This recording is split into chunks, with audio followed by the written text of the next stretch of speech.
Simplifier, faciliter, sécuriser en mettant le cap sur l'interconnexion et l'harmonisation des procédures douanières. C'est le but de la rencontre de Bamako des directeurs généraux des douanes de la Confédération AES du Togo. Le thème est l'harmonisation des procédures douanières pour un commerce fluide dans l'espace AES et au Togo.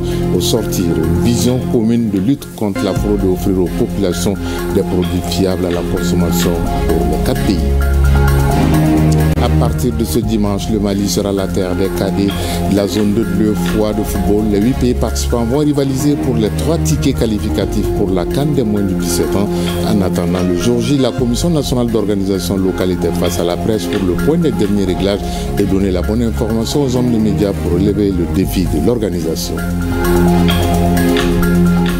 Mesdames et messieurs, bonjour et bienvenue à ce 13h. Un 13h que nous ouvrons avec l'actualité des FAMA. À Ségou, les forces armées maliennes ont détruit un bivouac des terroristes grâce aux vecteurs aériens. Le film des événements, c'est avec Bemba Sibi. Les vecteurs aériens des FAMA ont encore frappé les groupes armés terroristes hier jeudi 2 octobre 2025 dans la région de Ségou. Sur la base de renseignements faisant état de la présence de groupes armés terroristes, les FAMA ont mené une reconnaissance offensive contre des sites de bivouac terroristes situés entre Kalangola, Pogo et Tassouma dans le cercle de Markala. Plus d'une dizaine de terroristes ont été neutralisés lors de cette offensive. Un important lot d'armement, de munitions, de vivres, de motos ainsi que de bétail ont été récupérés.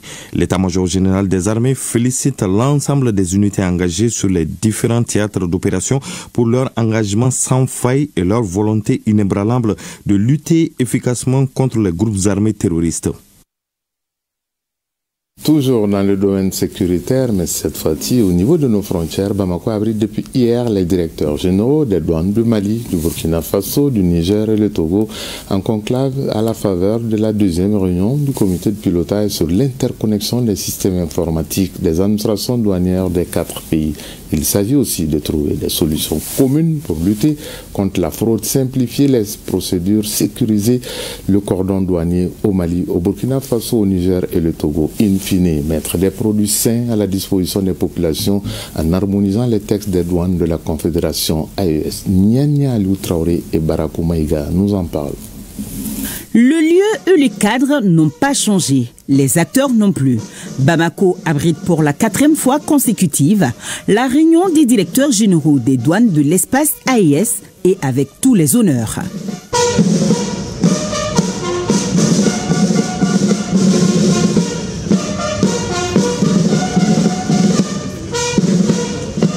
Cette réunion s'inscrit dans la continuité des efforts entamés depuis près d'1 an par les administrations douanières de l'AES.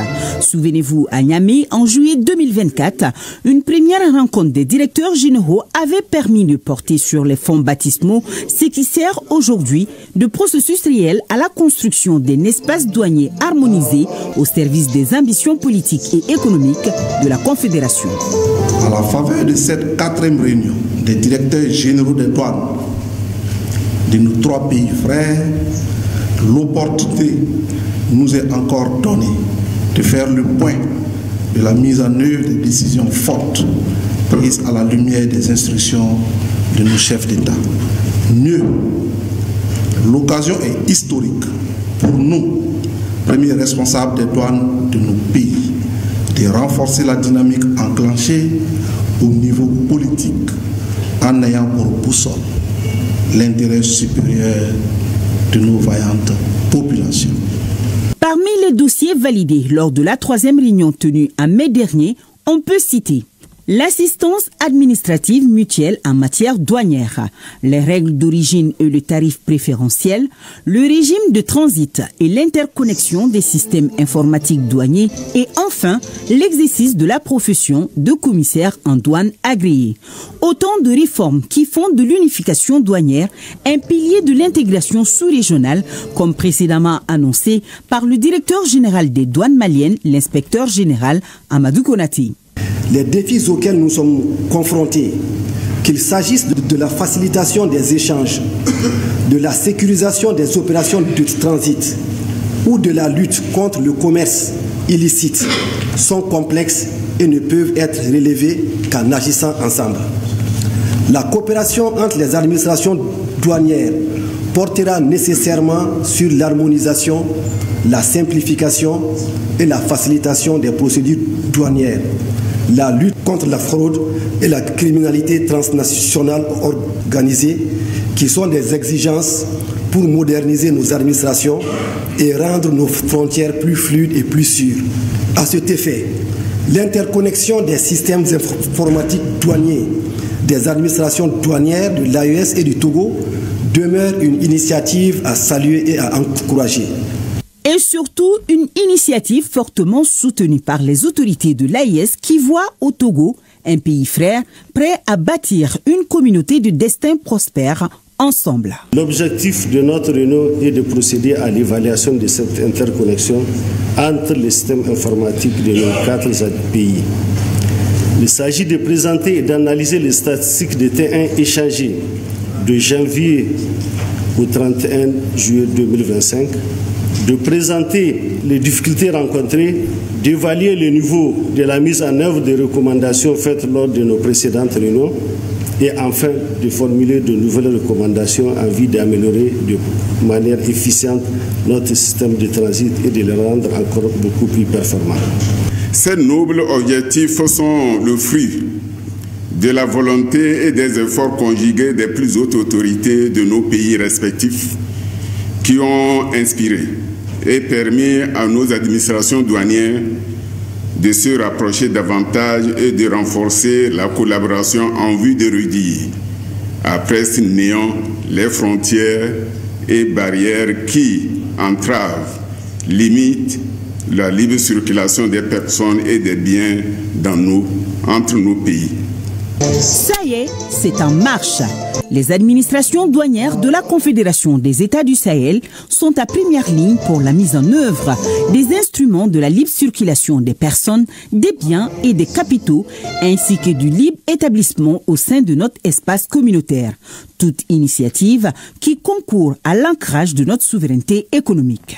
C'est le lieu de saluer la diligence accordée par les plus hautes autorités à la signature et à l'effectivité de la décision relative au prélèvement communautaire AES, le PC-AES.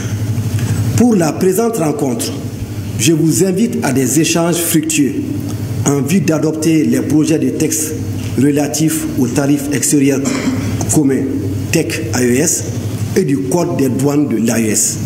2 instruments juridiques importants pour l'union douanière. Je vous encourage également à accélérer le processus d'interconnexion des systèmes informatiques douaniers avec la République togolaise.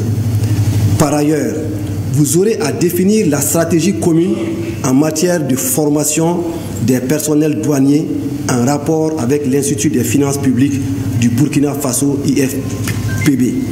Signalons que la présente rencontre a pour thème l'harmonisation des procédures douanières pour un commerce fluide et sécurisé dans l'espace AES.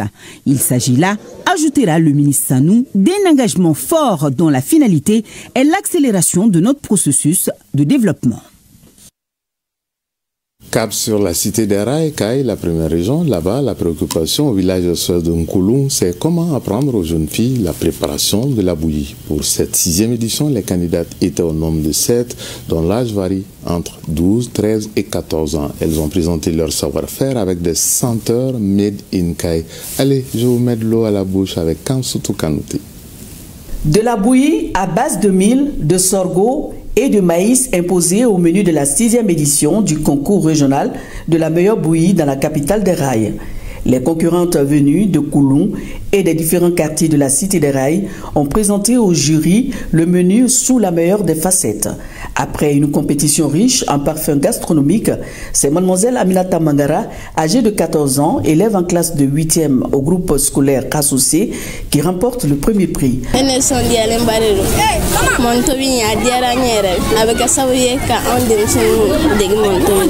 Je suis très heureuse. Ça fut un immense plaisir d'être marraine de cette belle cérémonie. puisque c'est dans le cadre vraiment d'aider les villages enfants SOS et ensuite de les distraire un peu avant la rentrée des classes. Je lance un vibrant appel à tout le monde pour que vraiment on puisse aider ces enfants. Ils ont besoin d'aide aussi. Ce concours est une initiative de Moriba Keïta, animateur-producteur à la station régionale de Kidal, pour valoriser les repas traditionnels. Une initiative fortement appréciée par les autorités présentes à ce concours. C'est une initiative à saluer et à perpétuer. Beaucoup ne le savent pas, mais c'est une école sociale qui encadre des enfants démunis. Donc ils sont à leurs propres frais et c'est une école qui est autonome. Donc c'est pas facile et je demande aux uns aux autres de venir la soutenir. Les candidates au nombre de 7 ont reçu chacune une enveloppe symbolique et des complets de pagne offerts par Ndeye Afsetou Traoré, présidente des femmes entrepreneurs de Caille. Rappelons qu'un don de 550 000 francs CFA a été offert au village SOS d'enfants de Kouloum par le parrain, colonel Boubacar Diawara, commandant la région de la gendarmerie numéro 1 de Bamako. Du Sahara de Caille, je vous emmène sur les dunes de la Drague des Ivocas Kidal, là où sert Moriba Keïta pour le RTM, la 8e région, pour la clôture de la phase régionale, la Biennale artistique et culturelle Tombouctou 2025. Cette clôture a eu lieu sur l'esplanade de la Maison du Luxembourg à Kidal. Idrissa Djibrila Maïga, Moussa Togo ont suivi la fin de cette phase régionale. La phase régionale de la Biennale artistique et culturelle de Kidal a mis en compétition 3 cercles. Kidal, Tessalit et Adjolhok. Pour l'orchestre, la pièce de théâtre, l'ensemble instrumental, solo de chant et danse traditionnelle. Au classement général, Kidal est première, suivie de Tessalit et d'Adjolhok. Il me plaît donc, au terme de ces 3 jours de manifestations artistiques et culturelles, de la phase régionale de la Biennale, de vous saluer et de vous féliciter pour votre participation active et l'intérêt particulier que vous avez accordé à la culture et aux acteurs culturels de la région. J'affirme ici, sans embâche, que malgré les difficultés du moment et l'insuffisance du temps de préparation, les différentes troupes ont déjoué tous les pronostics en nous offrant des prestations d'une rare qualité qui reflètent dans les moindres détails notre identité culturelle et mettant à lumière la richesse et la diversité culturelle de notre région. 2025, année de la culture au Mali. Faisons de nos cultures un facteur de paix et de cohésion sociale. Retour dans la capitale pour parler de musique. Ici, en commune 4 du district de Bamako, l'espace manège de la Fiabouga a été le cadre pour la préparation du nouvel album de l'artiste Souleymane Tounkara, alias Dji Solo.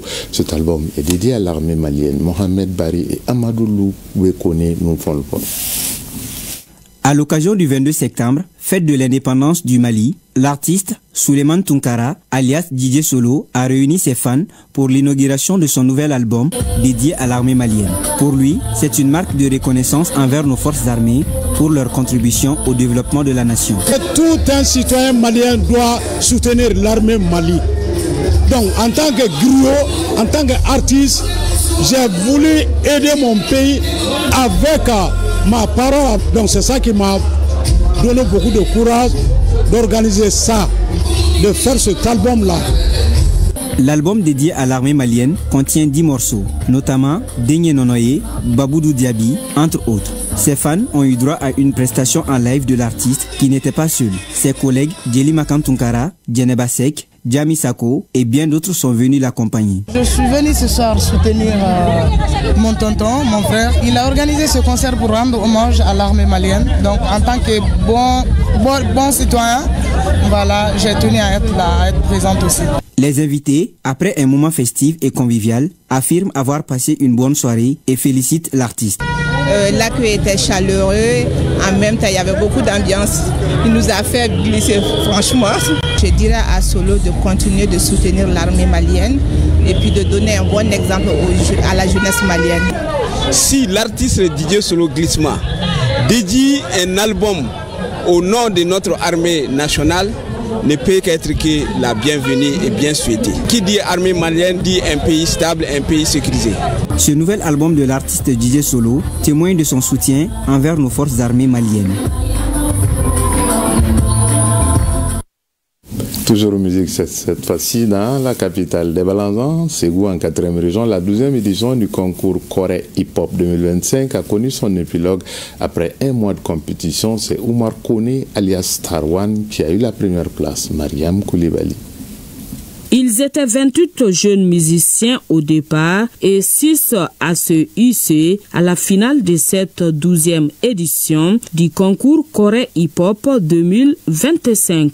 Un cadre propice aux échanges et à la formation. Le Corée Hip Hop, c'est une initiative du Centre culturel Corée depuis 12 ans qui vise à promouvoir les talents émergents. Une compétition qui se passe entre les rappeurs de Ségou et ses environs. Après 2 interprétations de chacun des candidats en live et en semi-live, ce sont Oumar Sissoko, Star Tony, Suragata Dougouré, Lil NG et Oumar Kone, Star One qui se sont distingués respectivement 3e, 2e et 1er de la compétition. Les critères de choix reposent sur l'occupation scénique, la qualité sonore et le message véhiculé. Ce qui m'a plu ce soir, c'est de voir mon public face à moi pour vraiment me donner leur soutien.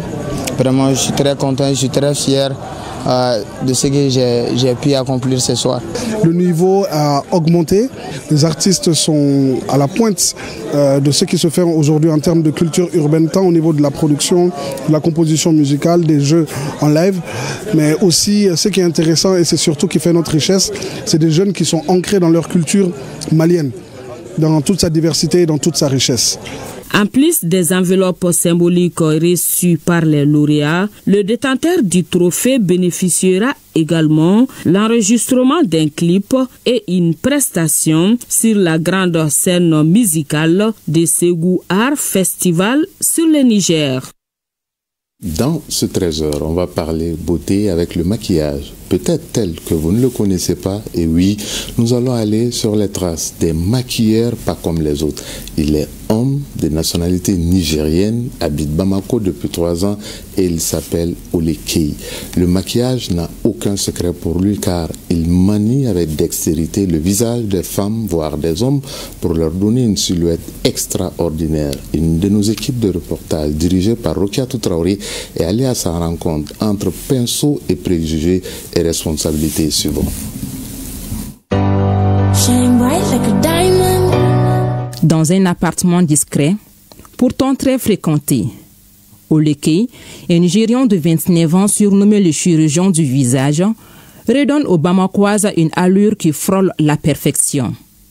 Formé dans son pays d'origine par une jeune femme experte en maquillage, Olekei exerce depuis près de 7 ans dans cet art. Il s'est installé à Bamako il y a 3 ans et, en peu de temps, a su s'imposer comme le maquilleur incontournable des célébrités locales. J'avais commencé avec la coiffure d'abord et après, il y a mes amis qui m'ont dit pourquoi pas prendre le maquillage aussi. Le premier jour, j'ai tout dit, est-ce que je peux faire ça? Donc j'ai laissé pour peut-être 3 mois, j'ai dit non, je ne peux pas faire ça. Un travail méticuleux et un souci du détail sans égal. Son atelier est le théâtre de transformations spectaculaires. Perfectionniste, Olekei n'hésite pas à passer plus d'1 heure sur le visage d'une cliente. Pour lui, il n'y a pas de compromis, la perfection ou rien. Il maîtrise mon teint. Je suis tellement satisfaite. C'est diplômé en relations internationales et études européennes formé au Nigeria, a pourtant choisi de suivre sa véritable passion, le maquillage. Un choix audacieux, surtout dans un domaine où les femmes dominent. Le maquillage, c'est un acte créatif. Il n'y a pas une règle qui dit ça doit être une femme qui doit être peut-être un maquilleur ou une maquilleuse. C'est vraiment quelque chose que tu peux faire même sans l'argent. Maquillée sans argent, l'entreprise de Olekei prospère. Il n'y a pas un prix fixe, mais à partir de 15 000, jusqu'à des millions. Aujourd'hui, Olekei dirige une équipe composée de 5 employés, dont 2 femmes. et rêve déjà d'étendre son activité. Dans les années à venir, il souhaite ouvrir un plus grand salon et lancer sa propre marque. J'aime le monde rendre les femmes très belles, c'est ça mon objectif. Même si ce n'est pas star, tant que tu es ici sur le monde, tu es un star. Dans un pays où les réseaux sociaux font rêver et où l'apparence peut propulser n'importe qui sous les projecteurs, Olekei a su se faire un nom. Aujourd'hui, ce n'est plus un secret. Il est devenu l'un des créateurs des stars de Bamako. À travers son travail, il incarne à la fois l'ambition et la passion, offrant aux femmes de la capitale malienne une chance de briller sous leur plus beau jour. Comme le dit l'adage, il n'y a pas de saut métier, il n'y a que de saut gens. Place à présent au sport. Dimanche, le Mali va abriter le tournoi UFOA U17 Zone D Ouest A de football. 8 pays de la sous-région participent à ce tournoi qui est qualificatif pour la CAN des moins de 17 ans. Pour faire le point des derniers réglages, la Commission nationale d'organisation locale a animé une conférence de presse pour mettre au parfum les hommes des médias indispensables pour la réussite de l'événement. Siragatou Sissi a suivi cette conférence de presse. Le Mali face au défi organisationnel du tournoi UFOA Zone de Ouest A qualificatif à la CAN des moins de 17 ans. Dès la désignation de notre pays à abriter cette compétition des jeunes, les autorités de la transition épaulées par la FEMAFOOT ont tout mis en œuvre. La commission d'organisation nationale locale se dit prête à réussir l'événement 30 ans après la CAN des moins de 17 ans ici à Bamako. On veut montrer à tout un chacun que le Mali est un pays fréquentable, que le Mali est une terre de Djatria, que le Mali est une terre d'hospitalité.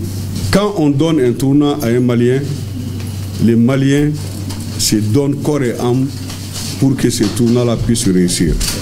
Ce tournoi des cadets est une affaire de l'UFOA et du Mali. Nous sommes au Mali pour célébrer l'Afrique.